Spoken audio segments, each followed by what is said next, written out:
Të nderuara zonja, nëna, gra, motra, kudo që ndodheni.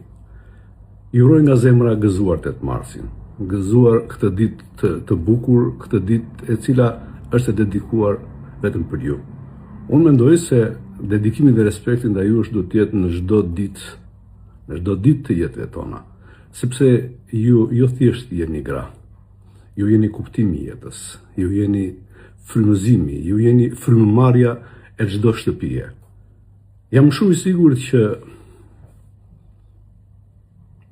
një shtëpi pa grua, pa nën, brenda është një shtëpi bosh. Shijojeni këtë ditë, sepse nuk e them unë, e kanë thënë të tjerët. Jeni gjithçka. Disa ju quajnë se jeni mbretëreshat e jetëve tona, të tilla jeni.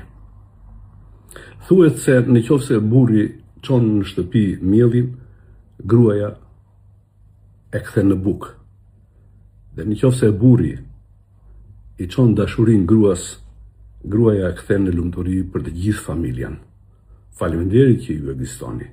Po në këtë ditë, meqenëse në simbolikën tonë gjithkohon e kemi përjetuar si një ditë festi 8 marsin, është një ditë proteste, një ditë kur zëri juaj duhet të dëgjohet më shumë se çdo herë tjetër. Unë një mesazh të veçantë kam për të gjitha ato të cilat sot gjenden në një betejë me jetën.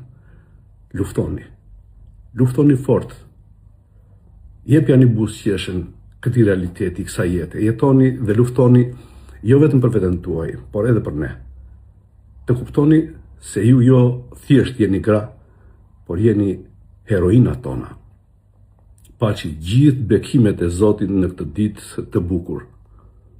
Pastaj për të gjitha zonjat e tjera, festojeni, shijojeni. Në fundit, besoj se çdo kush, ashtu sikurse dhe unë, me zemër ju them, faleminderit që ekzistoni. Faleminderit që i keni dhënë kuptim i jetëve tona. Edhe një herë nga zemra gëzuar 8 marsin dhe e kalofshi sa më bukur sot.